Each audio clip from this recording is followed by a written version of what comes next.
दोस्तों नमस्कार, मैं आशुतोष शर्मा फिर एक बार आपके साथ जुड़ा हूँ। आज हमारे साथ आबकारी नीति पर बात करने के लिए किसान मोर्चा के जिला अध्यक्ष श्री परवेश दिवाकर जी हैं।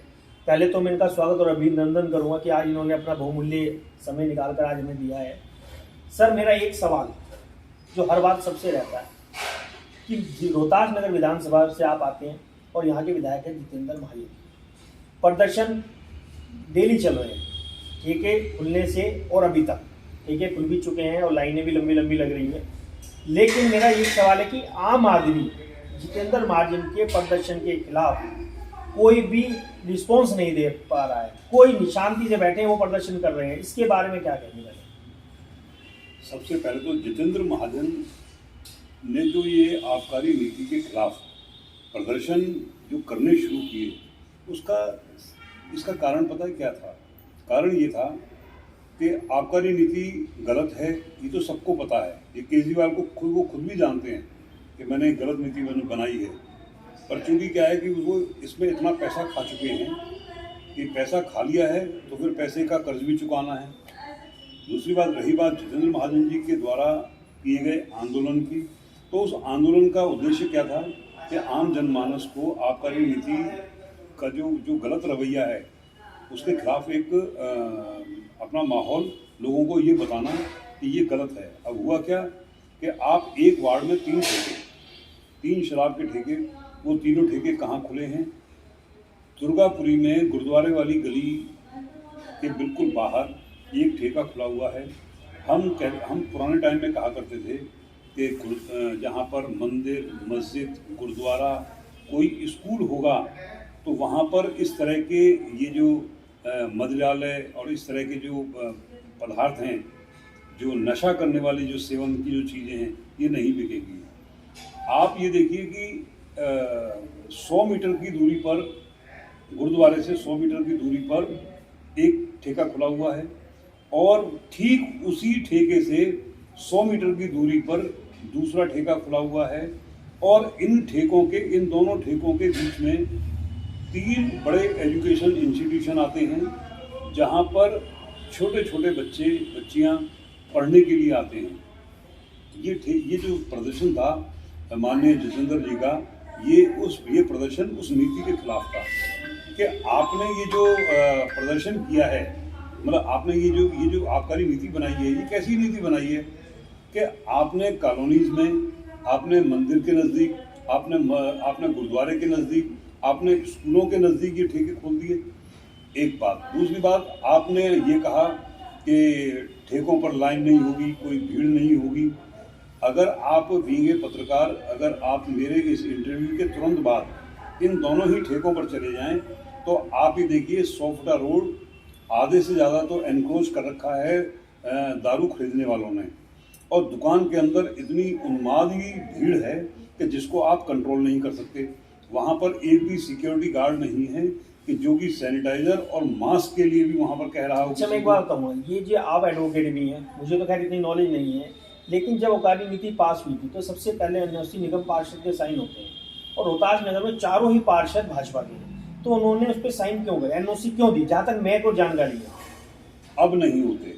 अच्छा, जो आम आदमी पार्टी का अगर कोई नेता ऐसा बोलता है, आप अपने चैनल पर उस नेता को बुला लो, और वो नेता जो कि सरकार उनकी है, दिल्ली में सरकार उनकी है, अगर हमारे किसी भी पार्षद ने, हमारे किसी भी एमएलए ने ऐसे किसी सहमति पत्र पर हस्ताक्षर कर दिए हों तो हम आज ही अपनी ही संगठन के खिलाफ झंडा बुलंद कर देंगे। आज ही अगर ऐसा एक पत्र भी दिखा दें। आपको मैं बताऊं माननीय आशुतोष जी, ये आबकारी नीति में इसने परिवर्तन, ये जो आबकारी नीति का विरोध क्या है? आबकारी नीति का विरोध तो यही कर रहे हैं जितेंद्र महाजन कि आप कम से कम हमसे पूछते तो सही कि हम क्या चाहते हैं। आप अगर क्षेत्रीय निगम पार्षद का तो कोई मैटर ही नहीं आता ये, क्योंकि आबकारी नीति है दिल्ली सरकार की, नगर निगम की नहीं है। विधायक का रोल है इसमें, विधायक का रोल होता है, लेकिन पहले होता था। अब इन्होंने विधायक का रोल भी समाप्त कर दिया। इन्होंने आबकारी नीति में यही तो परिवर्तन किया कि इन्होंने डायरेक्ट एक कंपनी हायर की। इन्होंने सीधी एक कंपनी हायर की है और उस कंपनी को ये कि भाई इतने हजार करोड़ रुपया आबकारी नीति पर आपने दिल्ली सरकार को देना है, उसने एक मुश्त राशि दिल्ली सरकार को जमा कर दी। अब उस एक मुश्त राशि को जमा करने के बाद में दिल्ली सरकार ने उसको एक कॉन्ट्रैक्ट साइन करके दे दिया कि आपको हर वार्ड में 3 ठेके खोलने हैं।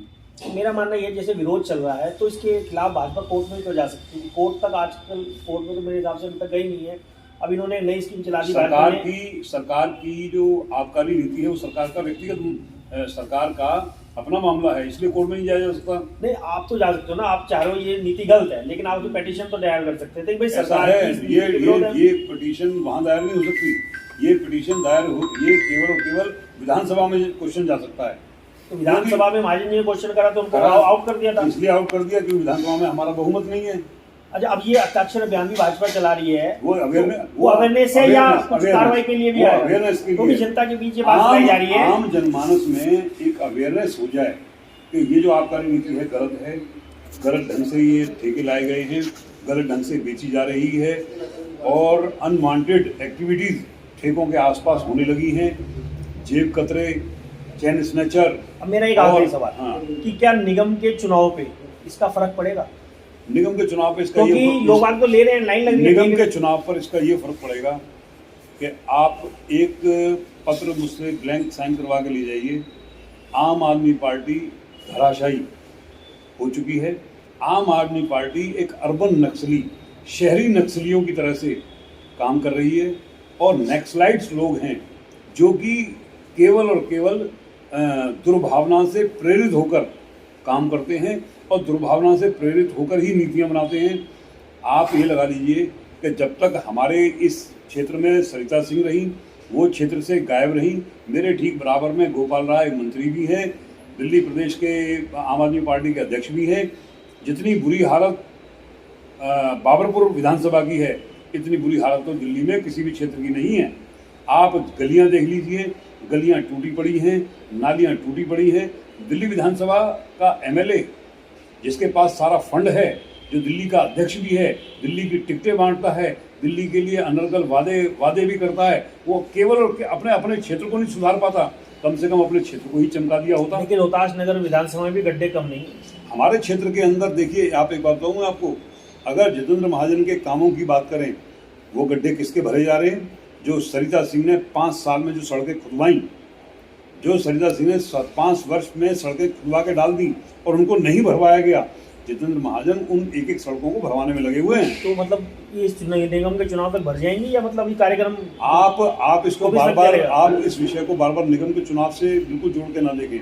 निगम चुनाव एक अलग एक्सेप्शनल चीज है। निगम चुनाव दिल्ली सरकार नहीं है, दिल्ली सरकार निगम नहीं है।